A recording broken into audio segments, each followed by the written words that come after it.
indígenas que no reconocen muy bien el idioma español, y también de aquí para allá, ¿eh? Los que sabemos español también debemos, ¿no?, aprender lenguas para poder ayudarlos. Así es, entonces que esas casas sean ese vínculo para los programas sociales que hay para discapacidad, adulto mayor, porque sabemos que muchos adultos mayores no dominan el internet, no saben cómo hacerle. Entonces el Estado a veces dice, sí, pero no hay recurso. No hay recurso, pero sí se puede hacer. ¿Cómo? Hay muchas casas que están abandonadas o intestadas, entonces se puede hacer un convenio de comodato por 10 o 20 años y que sean prestadas para ese proyecto, y que los que trabajen ahí sean los chicos que están en el programa Jóvenes Construyendo el Futuro, o los que están haciendo un servicio social de una carrera, que hagan su servicio social ahí, y entonces no se requiere tanto recurso, porque la casa va a ser como en comodato, prestada por 20 años, eso se puede hacer, el gobierno a la organización de sociedad civil organizada, y así no pagan renta, como ya lo hicimos en Tijuana. Porque déjame comentarte que en este andar, en esta lucha, como parte del proyecto que yo tengo, viajamos a las fronteras, porque desde una de las partes que yo apoyo de mis proyectos es a los grupos migrantes, a los grupos en reclusión y a los grupos en situación de calle y en algunos puntos estratégicos del trabajo sexual. En ese sentido, en pandemia coordinamos y dirigimos la caravana de apoyo a los grupos vulnerables, y me tocó viajar a las fronteras de nuestro país. Viajamos a la frontera norte, a Mexicali, a Tijuana, y visitamos más de 10 albergues, los albergues migrantes, el Jardín de las Mariposas Migrantes, la Casa Arcoíris, la Casa Luz, la Casa Trans Queer Sin Fronteras, el albergue El Chaparral, y fue impactante ver cómo viven.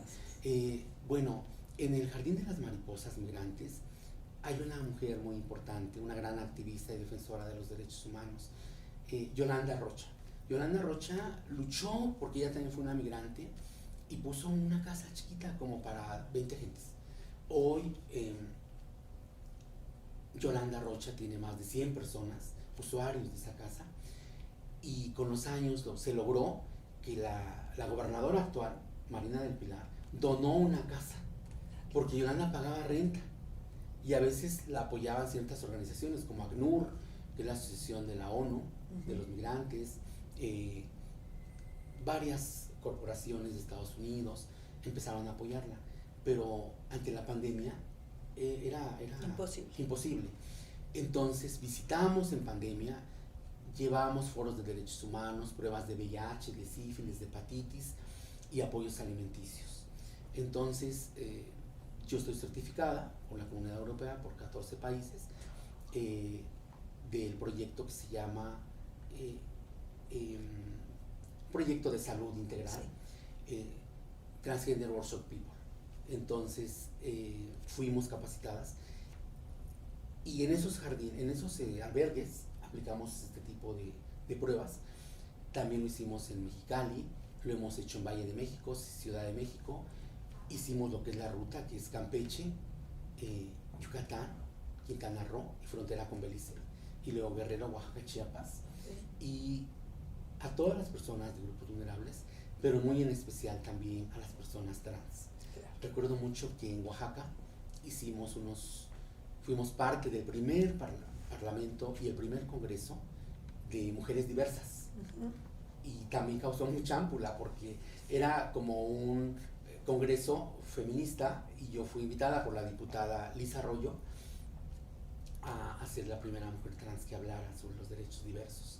¿Y cómo te recibieron? Pues algo, la mitad aceptaron y la mitad hubo resistencia, pero lo importante es seguir en la lucha, ¿no? Entonces en Campeche presentamos también unas iniciativas, ¿cómo se llama acá? En Quintana Roo hicimos jornadas, llevamos del proyecto que me autorizaron a mí, a mi asociación, que ahora es una fundación, llevamos de las pruebas de VIH y sífilis, de las más modernas del mundo, de la 4ª generación. Entonces fue a través de Europa, Nueva York, México, y lo compartimos para llevarlos a todos los espacios. Llevamos en donación para que se llegaran a reclusorios. Hicimos en el penal de Chiconautla, en Almoloya, en frontera norte y sur. Fue algo muy retroalimentante, porque fuimos haciendo esa sinergia junto Claro. con activistas de la región, y esto es parte del avance que hemos tenido en esta etapa. Entonces fue muy importante porque fue en pandemia, y también en los días de Reyes, en Navidad, en Año Nuevo, en Día del Niño, salimos a lugares estratégicos a llevar cenas calientes, comidas calientes, juguetes.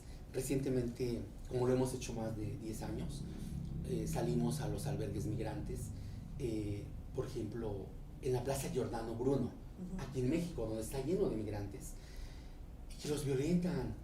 Entonces llegamos y ahí llevamos roscas de Reyes junto con aliadas y aliados. ¿Ellos están afuera? Sí, están ahí Viven en el parque, literalmente. ¿No tenemos casas?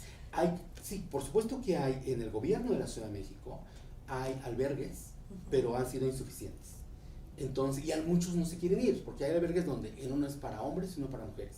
Entonces vienen en pareja y traen niños y les da miedo separarse. Y es normal, es natural que tengan miedo, están en otro país y tienen miedo a muchas situaciones adversas. Entonces, justamente el Día de Reyes fuimos a llevar un grupo de aliados, un diputado, un gran amigo que es el diputado migrante, Manuel Alejandro Ortega, nos apoyó y fuimos con algunos concejales y activistas y defensores de derechos humanos y universitarios, y llevamos roscas de Reyes, llevamos juguetes, muñecas. La gente fue muy feliz y nosotros más. Claro, porque son seres humanos, sí, que están en nuestro país pasándola, viniendo de un lugar donde la pasaron muy mal y aquí quieren pasarla más o menos, y pues no les estamos ayudando a eso, ¿no? Bueno, y en la ruta migrante, que es más fuerte todavía. Esa ruta es hacia Tijuana, hacia...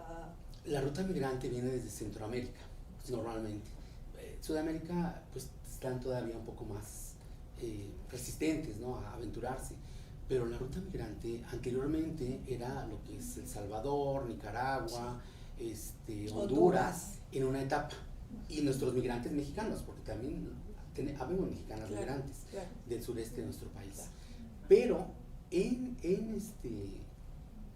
actualmente ha dado un giro de 180 grados. Ahora tenemos más migrantes colombianos, venezolanos y hondureños. Esto se ha salido de contexto. Y haitianos. En la Plaza Giordano Bruno y otras partes de nuestro país, de la ruta migrante, desde el origen, tránsito y destino, se les violentan sus derechos.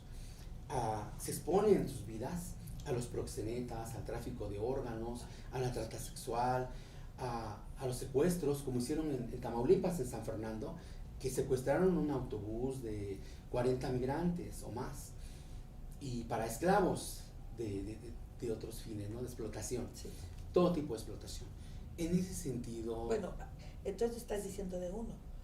Marcia, han encontrado camiones llenos de gente que sobresalen la capacidad del autobús o de los camiones de redilas, que sobresalen su capacidad, y la gente se muere adentro de los camiones cuando la encuentran porque lo dejan cerrado, y el desgraciado que iba manejando este camión se echa a correr. Así es. O mueren asfixiados. Hemos visto que porque justamente no como nunca. en unos Torton o como trailers, ahí se asfixian y mueren. Ya cuando los abren todos están muertos. Algo muy lamentable. Entonces, en lo que es la ruta migrante, desde el origen, tránsito y destino, pasan este tipo de arbitrariedades.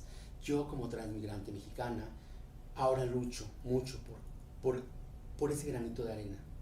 Entonces, han sucedido casos cuando han llegado a nuestra ciudad. Nuestra Ciudad de México es una ciudad oasis, como una ciudad santuario, porque pasan necesariamente. Ahora hay otras rutas por Veracruz, Tamaulipas, pero originalmente, tradicionalmente, es por Ciudad de México. Entonces, cuando han llegado en otras épocas, lo que hacemos es llevarlos a unos city tour para que se olviden de ese momento triste que traen, y los llevamos a un city tour, les hacemos una comida, o vamos a los albergues donde llegan, como el que estuvo por el Metro Puebla, por la Basílica, también les dan un albergue para que se estén temporalmente. Justamente el año pasado, hace año y medio, recibí a 19 migrantes árabes. Eran 3 señoras ya grandes, sus hijas, sus nietos, hijos, y no se les complicaba. Claro, por supuesto, no saben el idioma. Y yo pedía apoyo y me decían, ¿hablan inglés? No. ¿Hablan francés? No. ¿Hablan portugués? No. Hablan ¿Hablan árabe? No te puedo ayudar, porque no tenemos intérprete. No. Entonces, yo sentí mucho coraje, mucha rabia, Claro. de que la autoridad, tan sencillo que podía usar el traductor, Claro. que hoy hay en los celulares. Claro.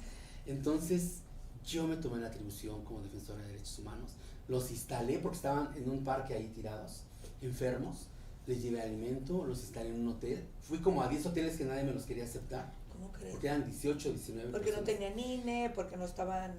Los hoteles igual como que ignoran los trabajadores y les da miedo que de meterse en un problema. Entonces les dije, no es problema, ellos traen un permiso y tienen su cita para comer. Yo lo recibí un 2 de diciembre y su cita era el 16 de diciembre. Pero mientras los dejan botados, como que Dios te bendiga, ¿no? Y a ver, Los sobrevives trajeron bien. para acá y los... Llegaron ellos por su cuenta a la Ciudad de México, hicieron una cita en Comar para que se llevara su proceso y los dejaron así como los dejan a todos. ¿Y la embajada? Ni su embajada los apoya. Yo fui a la embajada, hablé con el embajador. Me dijo, pues no puedo hacer mucho. Entonces, No, más bien no hizo nada. hablé con la autoridad, los albergues de la Ciudad de México, y tampoco, porque no tenían intérprete. Y entonces yo pagué sus habitaciones de hotel, 5 habitaciones de hotel, durante 10 días. Y después hablé con los padres, el padre Fortunato de Haití y el padre Benito, que también son cristianos evangélicos, y ellos tienen albergues. Y El padre Benito que está en la Merced. Sí, pudieron apoyar. Le mandamos un saludo al padre Benito. Sí, claro. Que siempre hace cosas maravillosas. Lo conozco, lo quiero y lo respeto mucho. Entonces, otros aliados nos apoyaron. Y hoy esos chicos, esa familia, vive en Washington, D.C. Desde ahí me llaman, me dan muchos momentos de alegría. Y para mí eso es muy bonito porque es como parte de esa emoción, de esa lucha, de esa consolidación. Porque ese activismo, yo siempre he dicho que cuando lo tenemos en la sangre, en las venas, no podría yo vivir sin el activismo. Aunque me dedico a los negocios, otro tipo de actividades, ahora en la política, que de alguna manera estoy también participando, pero el activismo nunca lo voy a dejar, porque es mi vida, es la vitamina que me da es tu la pago fuerza emocional para seguir viviendo y sentirme útil. Entonces,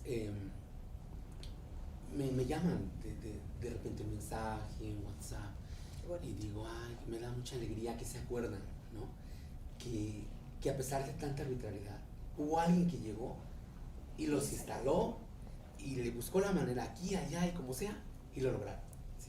Entonces, en la ruta migrante, es importante ahora, estamos haciendo unas iniciativas de ley, justamente estamos en equipo, en sinergia, con grupos de migrantes, líderes mexicanos, nuestros connacionales, los mexicanos en el exterior, y con el Senado de la República y el senador José Narro Céspedes, que es el de la Comisión de Relaciones Internacionales en el Senado de la República, se logró la tarjeta Finaviel Migrante, para que nuestros connacionales ya no paguen tantas cuotas excesivas o tanta comisión de las remesas que envían. Recordemos que en la pandemia, las remesas que enviaron nuestros hermanos migrantes fueron de más de 64,000 millones de dólares. Sí. Y ese dinero, esas remesas, dieron liquidez en pandemia a nuestro país, hicieron que México no se endeudara. Y al contrario, que hubiera un ligero crecimiento. ¿Pero qué país creció en pandemia? Ninguno. Tuvieron un retroceso de 10 años. Entonces, nuestros héroes migrantes, como yo les llamo, también tienen derechos. Entonces, también se está haciendo una iniciativa de ley para que nuestros migrantes, hermanos migrantes, tengan los derechos por ley de lo que tienen los mexicanos aquí, del 65 y más, de discapacidad, todos los programas sociales, que también los tengan, porque ellos están allá, lo dejaron todo, como lo dejamos todo, a nuestros padres, a nuestros hermanos, a para nuestros tener amigos, una mejor oportunidad de vida. al cielo que nos vio nacer para tener una mejor oportunidad de vida, como lo hice en mi adolescencia. Entonces, también logramos un proyecto, el derecho al voto trans. Cuando un consejero de ultraderecha dijo en el INE en 2017 que él no aceptaba el voto de las personas trans y que él iba a prohibir ese voto. A ver, Espérame, ¿no ha votado la diversidad trans? Sí, pero el consejero de ultraderecha dijo que él no estaba de acuerdo con que las trans votaran porque era un voto de dudosa credibilidad. Y entonces yo activista, pues escucho eso y empiezo a comunicarme con más activistas y 3 mujeres trans fuimos a clausurar el INE y pusimos una demanda en derechos humanos, en CNDH local, nacional, Claro. en Amnistía Internacional, en la Comisión Interamericana y en la ONU y como lo indican los principios de Yogyakarta, los principios de Belén do Pará del derecho humano y los tratados que firmamos en el Cairo, Egipto, del derecho humano a los grupos vulnerables y diversos. Y eres mexicano, punto, tienes Sí, derecho a voto. claro. Entonces el señor dijo que no, el consejero. Entonces fuimos a clausurar el INE, no dejamos pasar el transporte, cerramos la avenida, nos decían, ¿a qué hora se piensan ir? Hasta que nos dé Llegaron chance los de votar. medios, llegaron los medios de comunicación y ¿qué no se piensan? ¿No piensan en abrir la avenida? No nos vamos a ir. Tenemos más de medio siglo luchando por estos derechos y entonces no nos importa el tiempo. Puede ser un día, un mes, de aquí no nos movemos. Y llegaban funcionarios del INE, vamos a llegar a un acuerdo, ¿qué necesitan? Dice, no nos movemos de aquí si no viene el presidente consejero. Que era Lorenzo. Habían hecho, Lorenzo Córdoba habían hecho.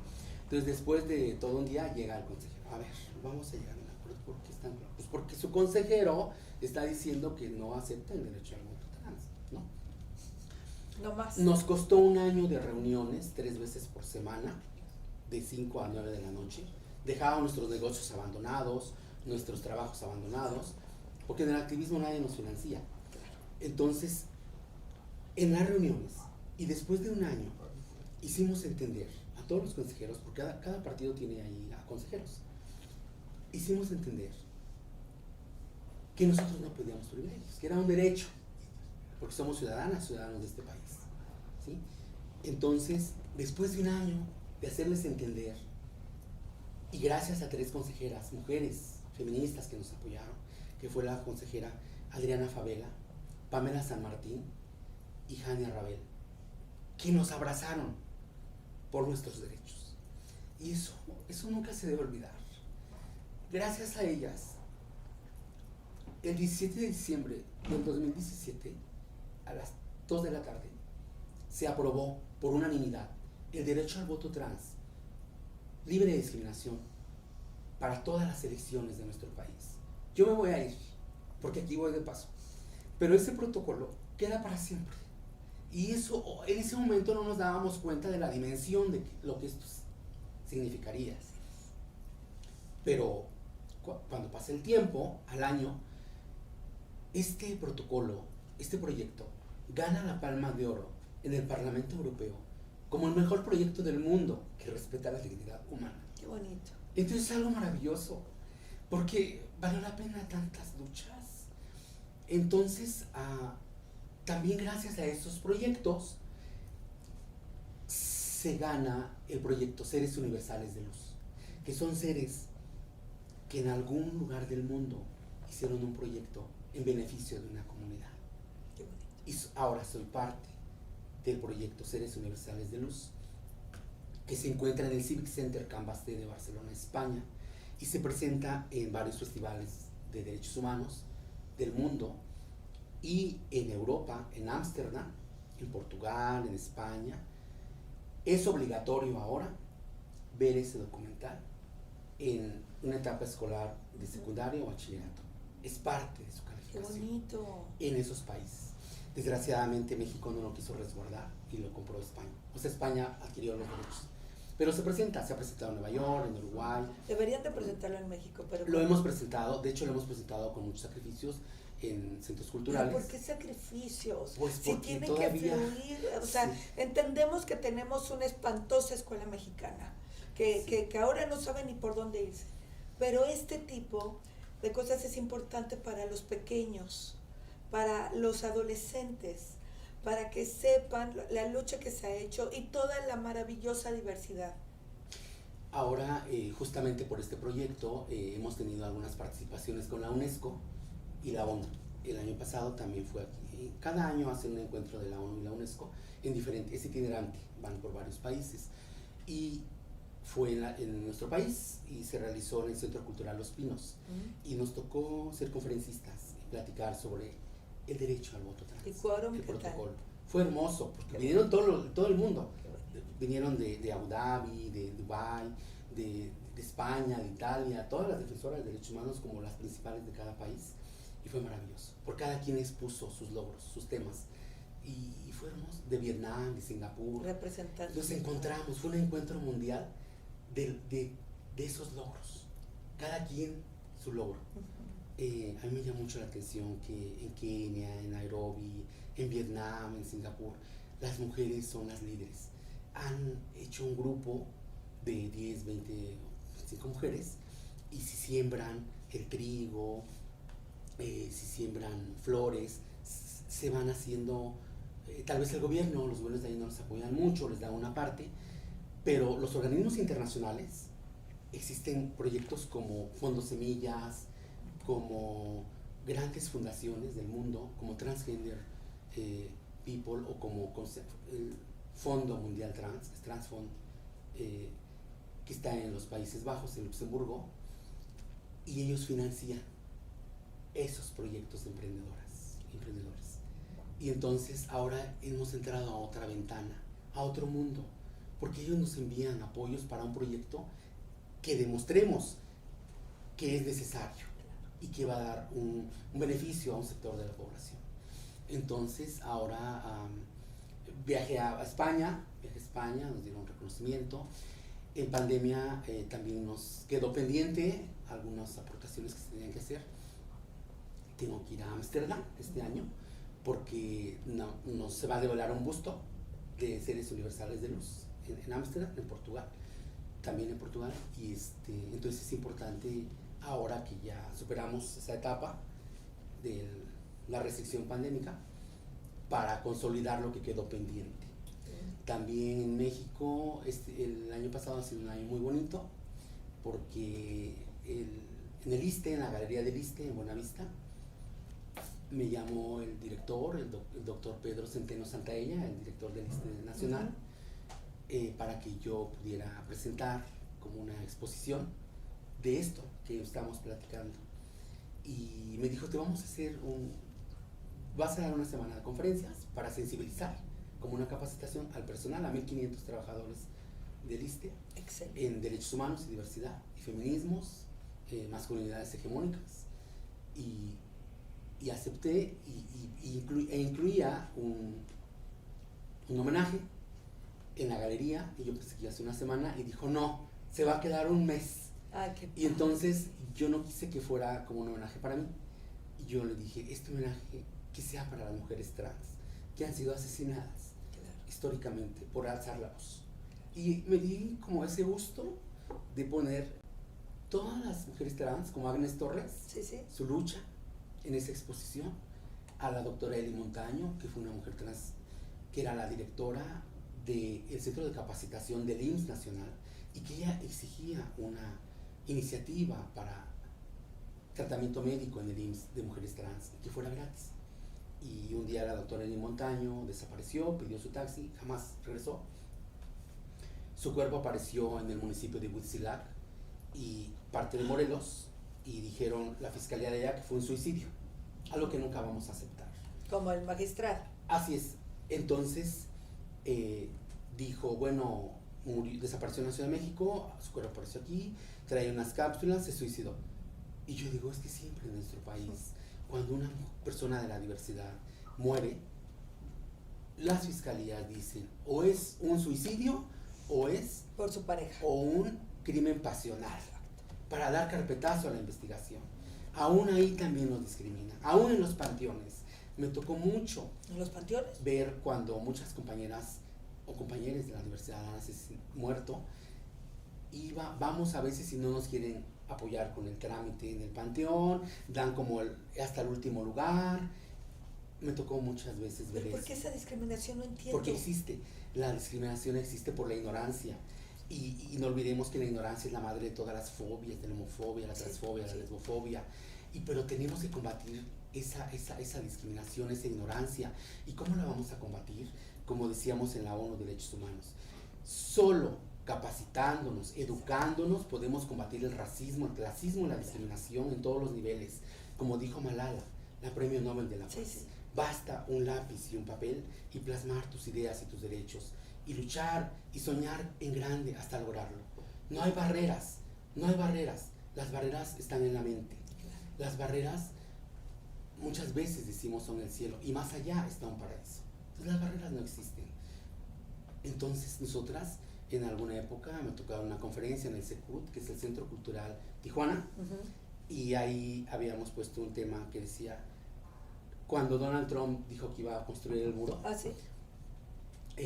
nosotras dijimos, las mujeres derribamos muros y construimos proyectos, ¿sí? Entonces, y fue muy sonado eso, porque justo personas que hoy son políticas estaban allá y fuimos compañeras panelistas. Entonces, me acuerdo mucho. Entonces, una periodista justo me preguntaba, una gran periodista y una gran fotógrafa, Sandra Bloch, que es del equipo de Andy Warhol, que son los que históricamente fotografiaban, entrevistaban a Giorgio Moroder, a Donna Summer, a los Bee Gees. Sí, ella, en la época de Estudio 54. Perfecto. Entonces ella es de esa descendencia, era muy joven. Hace poco me hizo unas entrevistas para Vice de Europa, América Latina y el Caribe, y platicábamos y me dice, Marsha, yo te voy a hacer una pregunta. Me dice, esto, desde aquellos días que te fuiste, ¿valió la pena? Y como que me dio una estaca en el corazón. Dije, ay, dice, dime, ¿valió la pena haberlo dejado todo? ¿Qué hubiera pasado que te hubieras quedado ahí, feliz con tu familia? Y yo le dije, Sandra, sí valió la pena. Valió la pena porque en esos momentos cuando yo decidí salir, buscando un lugar libre de estigma y discriminación donde pudiera desarrollarme plenamente, yo era un adolescente, pero ya tenía en mi mente, en mi cerebro y en el corazón mis firmes convicciones de lo que yo quería. Y hoy que ha pasado casi más de medio siglo de ello, de mi vida, hoy puedo decir que sí valió la pena. Claro que valió la pena. ¿Por qué valió la pena? Porque hoy puedo decir que pagué el precio de haber dejado a mis padres, a mis hermanos, a mis amigos, al cielo que me vio nacer, de haberlo dejado todo y ponerme una mochila en mis hombros que era una maleta llena de ilusiones. Algunas se cumplieron, algunas no, porque como dice una canción colombiana, los caminos de la vida no son como yo pensaba, pero aún en ese andar, en ese tren de la vida, hoy sé que vale la pena. Hoy sé que nunca imaginé que esas luchas, junto con más compañeras y compañeros y compañeras del activismo, de organizaciones de la sociedad civil organizada, que hoy somos familia, hoy es esa familia que no está en mí. Porque justo el año pasado recibí varios como reconocimientos y homenajes en la Cámara de Diputados. Participé en la 5ª Cumbre Mundial de Líderes Políticos y me tocó platicar sobre el tema migrante en América Latina. Y fue muy maravilloso recordar, porque también soy transmigrante mexicano. En el Senado, el 18 de diciembre del año pasado, igual hubo un coloquio de derechos humanos en el marco del Día Mundial de los Derechos Humanos, que es el 10 de diciembre. Justamente nos dieron un reconocimiento a Samantha Fonseca, mi amiga, que iba para senadora trans y fue asesinada. Justamente habíamos protestado ella y yo cuando asesinaron al magistrado Osiel Baena, en noviembre, que era de Aguascalientes y luchaba mucho por los derechos políticos electorales. De hecho, él creó un libro, una obra que se llama Derechos Políticos Electorales de la Diversidad en México.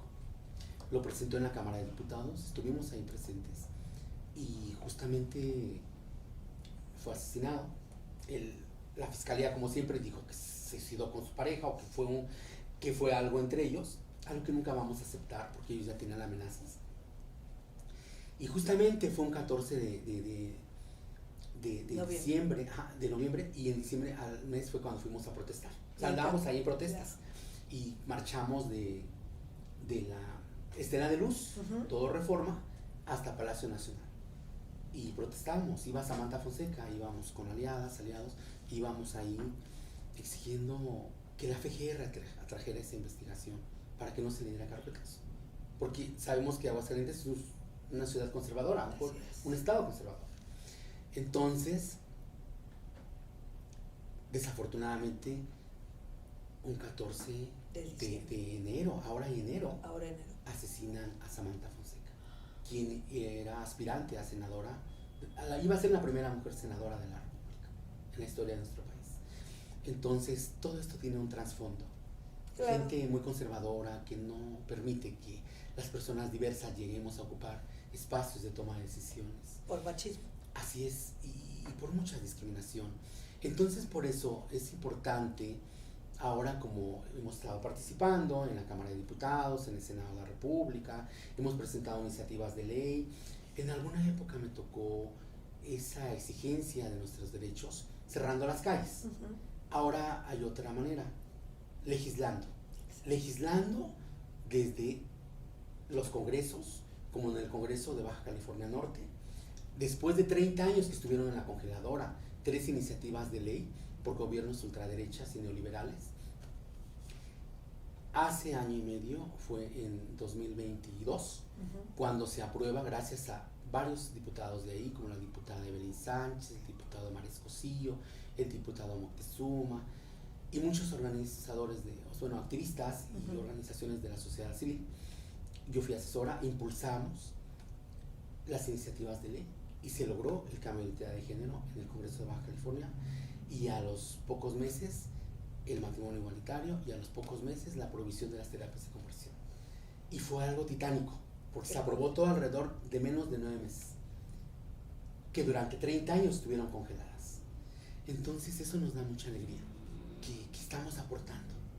En Oaxaca también se logró lo que es el derecho de identidad de género, la prohibición de terapias de conversión.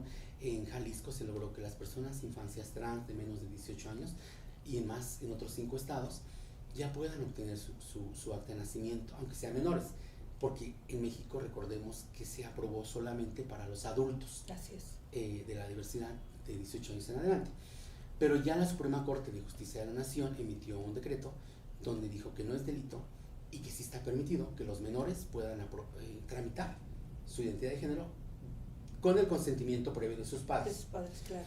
Entonces, nos siguen atacando. Hay diputadas y diputados de ultraderecha que siguen atacando la diversidad, desde los curules. No quisiera decir nombres porque sería darles mucho rating, pero pues sabemos que son panistas y que son de ultraderecha. Claro. Y que todavía el día de 1 de enero de 2024 una diputada dijo que su mejor, cuando les piden deseo, y que su deseo más grande era hacer una ley en contra de las personas trans. Dije, bueno, que esta diputada no descansa, es día de asueto, 1 de año. Pero, ¿qué maneras, no? Eso ya se convierte en una obsesión. Es que nada le suma. Sí, y se convierte en una obsesión y luego un fanatismo. Ahora, acabas de decir algo que quiero que me lo digas desde tu perspectiva. ¿Quiénes discriminan más a los trans? ¿Hombres o mujeres?